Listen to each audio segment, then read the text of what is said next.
Okay, fellas, here it is.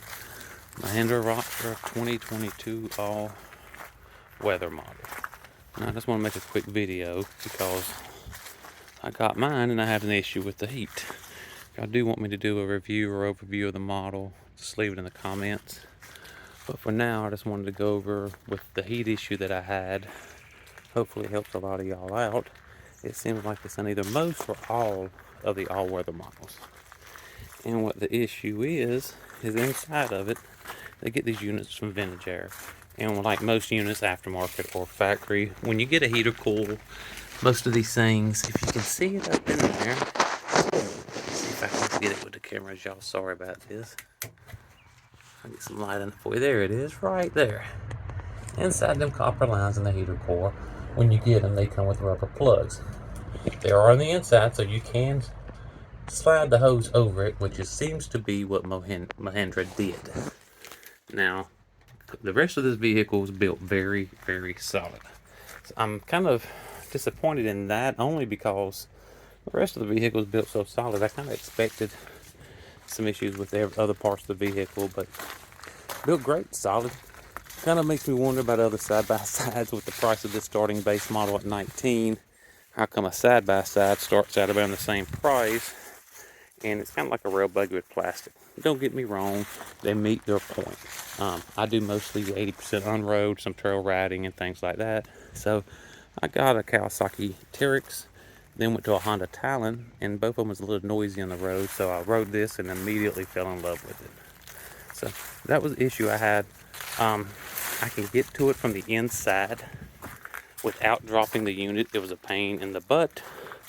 What I ended up doing, and luckily I knew I was putting a marine style radio in it, so it helped to have that gauge style hose in the hole in the way, and I could reach up in there. Now they do seem to be pretty premium hoses on these things. So the other issue is they're so tight on there, you almost have to cut them off with a razor blade, and then you have to get about 1 inch slack, and they're so tight. Hopefully you will have enough room. I did.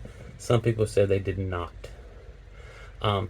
So, and they're, even to get them back on, they're a pain.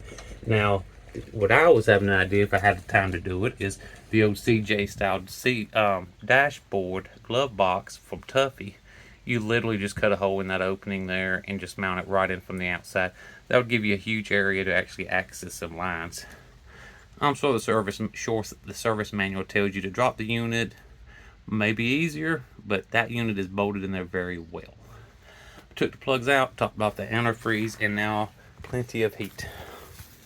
Like I said, I do love the all-weather model, so if y'all do want me to do a review, because when I first got the unit in general, it was hardly anything other than the factory commercials and things like that. So the unit is solid. Like I said, the only two issues I've really have with the unit, and they're very small. One is that heat system, and the other thing is they got nice hose clamps right on the top of the valve cover.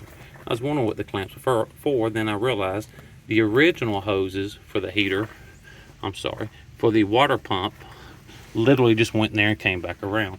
But when they tapped into it to add in the heater, that's what you get. They leave the brackets there. I'll probably remove the brackets and try to do a different mount. And just to show you what plugs were in the heater core, there they are.